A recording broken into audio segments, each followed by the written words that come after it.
reaksi Bapak dari pemberitaan bahwa Baradae atau Icat putra Bapak itu sebagai pelaku penembakan?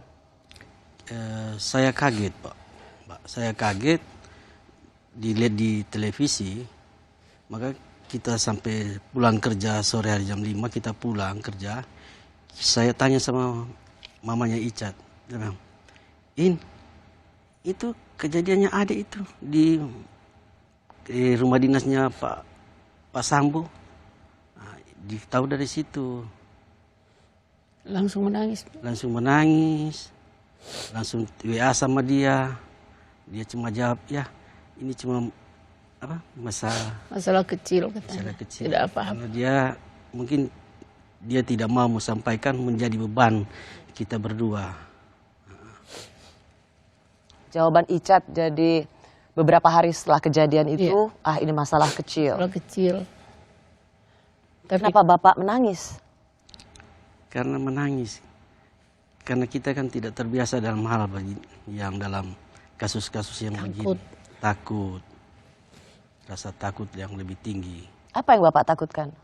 Yang saya takuti ya keamanan. Yang saya takuti ya kalau kan sudah kebayang itu Mbak, kalau dia sudah melakukan perbuatan seperti itu kan hukumannya. Aduh, nggak bisa dibayangkan. Memang waktu itu kita berdua cuma bisa menangis, Tuhan kenapa harus terjadi seperti ini. Jadi rasa takut, sudah segala macam rasa yang waktu itu kita rasanya nggak bisa bikin apa-apa lagi selain menangis. Itu soalnya kan waktu ditanya ke Icat juga dia selalu bilang nggak apa-apa Mak, nggak apa-apa, berdoa, tolong doakan, cuma itu Bu. Doakan saya, doakan juga keluarga yang ada di keluarga Bapak itu, doakan semua kita di sini katanya. Tapi bayangan ketakutan itu memang luar biasa, hukumannya itu yang langsung kepikiran, Tuhan ketika dia melakukan ini pasti nggak tahu apa yang terjadi ke depannya. Meskipun waktu itu kan peristiwanya disebut tembak-menembak. Iya. Itu tidak juga melegakan Bu Ina?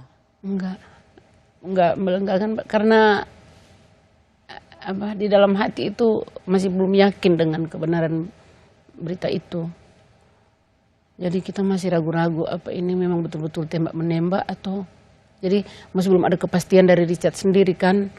Makanya waktu itu saya sempat berdoa, saya minta sama Tuhan kalau bisa saya ke Jakarta. Tapi memang saya sampai menangis di depan bapaknya, pengen walaupun cuma megang tangannya Richard saja, saya pengen ketemu. Saya pengen dia bicara ada apa masalahnya semua kan. Jadi waktu itu saya nggak nyangka pas dari Makobrimob itu mengutus Brimob Manado untuk datang ke rumah, kita langsung ditawarin dalam saat keadaan takut waktu itu kan. Kalau soal keamanan memang agak sedikit takut karena fotonya kan sudah tersebar. Jadi kita memang kalau siang nggak di rumah, kalau malam baru pulang tidur di rumah waktu itu. Jadi sampai akhirnya kita dijemput dibawa ke Makobrimob sampai bisa ketemu dengan Icat. Saya juga sedikit merasa lega karena apa yang saya doakan dikabulkan Tuhan sampai kita bisa sampai ke Mako.